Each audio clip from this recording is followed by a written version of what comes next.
چونکہ ہمارے پاس ٹیکنالوجی موجود ہے لہذا ہم جائیں گے اور ان پہاڑوں پر کھڑے ہوں گے، امریکن بوٹس جائیں گے اور جا کر اس یورینیم کو نکالیں گے، لہذا ایران کے ساتھ میرا وعدہ ہو گیا ہے، واہ واہ تالیاں، گریٹ، زبردست، چھا جاؤ۔ یہ ٹرمپ نے ناظرین ٹویٹ کیا۔ اچھا، ٹرمپ کی اس ٹویٹ کو ایرانی میڈیا نے نہیں چلایا، انہوں نے اذان چلا دی، انہوں نے اسے رپورٹ نہیں کیا۔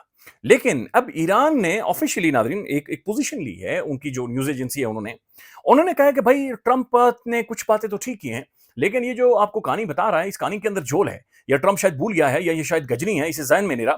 ایران یہ کہہ رہا ہے کہ the version of the deal no close requiring Hormuz to be toll free. Trump نے کہا کہ بھائی آپ نے ہارموز سے وہاں سے اس نالے سے گزرتے ہوئے کوئی آپ سے پیسے نہیں لے گا۔ ایران کہہ رہا ہے نہیں، مال تو دینا پڑے گا، پیسہ تو دینا پڑے گا، بھائی پیسہ دیں گا تب جائیں گا، نہیں تو نہیں جائیں گا۔ وہ ایران کہہ رہا کہ نہیں، ایسی کوئی بات چیت نہیں ہوئی۔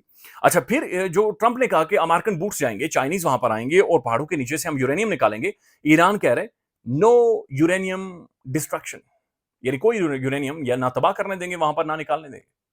کلیئر بھائی، کوئی نہیں کھلی ولی۔ پھر ناظرین ایران یہ کہہ رہا ہے کہ چلے دو چیزیں تو ٹرمپ نے غلط کہی ہیں، لیکن دو چیزیں ٹرمپ نے کہی نہیں۔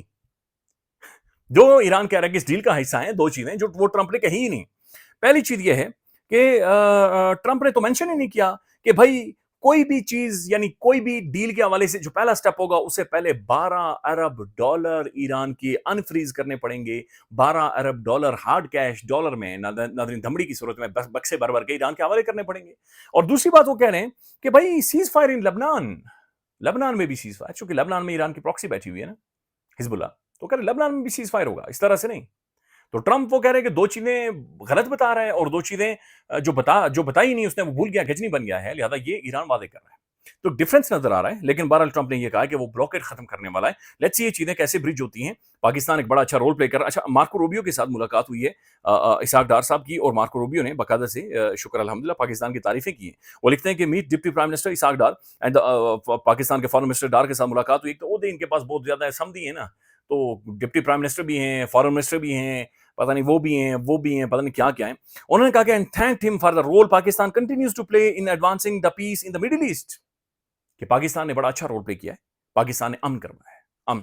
تو پاکستان پیس انیبلر کے طور پر گلوبلی جانا پہچانا جا رہا ہے۔ اس کے بعد ناظرین ڈار صاحب ایک پریس ٹاک کر رہے ہیں واشنگٹن میں، نیوز کانفرنس کر رہے ہیں، اور وہاں پر ناظرین ڈار صاحب نے یہ سٹانس لیا ہے، یہ پوزیشن لی ہے جو اسٹیٹ آف پاکستان، ریاست پاکستان میری اور آپ کی پوزیشن ہے۔ انہوں نے کہا کہ بھائی there are a lot of rumours going on related to the Abraham Accord. Trump نے جو منشن کیا تھا کہ ابراہم ایکارڈ کے حوالے سے، یعنی کہ اس کے چھوٹو کو، چمچے کو اسرائیل کو تسلیم کرو۔ ڈار یہ کہہ رہا ہے کہ اس کے حوالے سے بہت ساری افواہیں چل رہی ہیں۔ Let me clear that Pakistan stance is very clear and consistent on that until Palestine is recognized with the pre-1967 model with the Quds al-Sharif its capital, there will be no flexibility. No flexibility. جو اصولی ناظرین ایک موقف ہے اس کے ساتھ ڈار صاحب آج کھڑے ہوئے ہیں اور انہوں نے یہ وہاں پر سٹیٹمنٹ دی ہے۔ اب ناظرین گلگت بلتستان کی طرف آتے ہیں۔ جی بی کے اندر کیا ہوا ہے؟ جی بی کے اندر یہ ہوا ہے کہ جناب پی ٹی آئی ذرائع کے مطابق صوبائی صدر جنید اکبر خان کو گلگت بلتستان پولیس نے ہنزا کے مقام پر گرفتار کر دیا۔ اچھا، گرفتار کس نے کیا؟ یہ ثاقب بشیر صاحب بڑی انٹرسٹنگ چیز لکھتے ہیں۔ ثاقب بشیر صاحب لکھتے ہیں کہ جنید اکبر کی گرفتاری سے یاد آیا، گلگت بلتستان میں آج کل فروری 2026 سے ڈاکٹر اکبر ناصر بطور آئی جی گلگت بلتستان تعینات ہوئے ہیں۔ آج کل فروری سے، یعنی اسی سال انہیں تعینات کیا گیا ہے آئی جی صاحب کو، محترم اکبر ناصر، ڈاکٹر اکبر ناصر صاحب کو۔ اور وہ یہ کہہ رہے ثاقب بشیر صاحب کہ پاکستان کے اندر جو سنگین انسانی خلاف ورزی ہوئی ہے یہ انہی کی دور میں ہوئی ہے۔ مئی 2022 سے مارچ 2024 تک یہ آئی جی اسلام آباد رہے ہیں، اور ان کے دور کو ایک سنگین انسانی پولیٹیکل رائٹس کی خلاف ورزیوں کے طور سے جوڑا جاتا ہے، اور انہیں گلگت بلتستان کی الیکشن سے پہلے ناظرین انہیں وہاں پر تعینات کیا گیا ہے۔ انہوں نے جناب جنید اکبر صاحب کو اریسٹ کیا، گرفتار کیا۔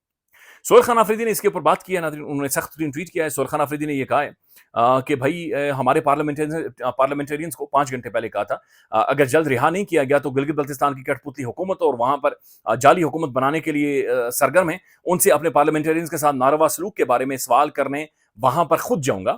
یہ رویے پاکستان کو نقصان پہنچا رہے ہیں، ایسے رویوں سے نفرتیں بڑھ رہی ہیں، ایسے اقدامات تقسیم پیدا کرتے ہیں جن کا عوامی مینڈیٹ کی حفاظت اور ہمیشہ پاکستانیوں کے مینڈیٹ پر ڈاکہ ڈالتے ہیں۔ الیکشن میں لیول پلینگ فیلڈ دینے اور زور زبردستی ظلم و جبر سے عمران خان، یہ تو انہوں نے بڑی چند چیزیں وعدے کی ہیں۔ وزیر اعلیٰ گلگت بلتستان میری کال کا جواب نہیں دے رہے، یہ رویہ غیر جمہوری اور غیر سیاسی ہے۔ گلگت بلتستان کو ہم نو گو ایریا نہیں بننے دیں گے. گلگت بلتستان غیرت مند لوگوں کا ہے, وہاں کے لوگ مہمان نواز ہیں, وہ اپنے مہمانوں کی بے عزتی کا بدلہ الیکشن میں ووٹ کے ذریعے لیں گے.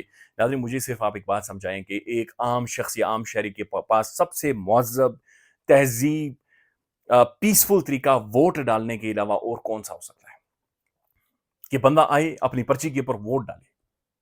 تو پھر کیوں یہ ایک ایسا الیکشنز کے دوران ماحول بنایا جاتا ہے, کیوں لوگوں کو ووٹ ڈالنے سے روکا جاتا ہے, کیوں پاکستان کے اندر الیکشنز کا خوف ہے, عوامی رائے کا خوف ہے, کیوں؟ ہم کوئی ناظرین کمزور ملک نہیں ہیں, ہم تگڑے ملک ہیں, ہم کوئی نازک موڑ سے نہیں گزر رہے, یہ سب جھوٹ ہے, افواہیں.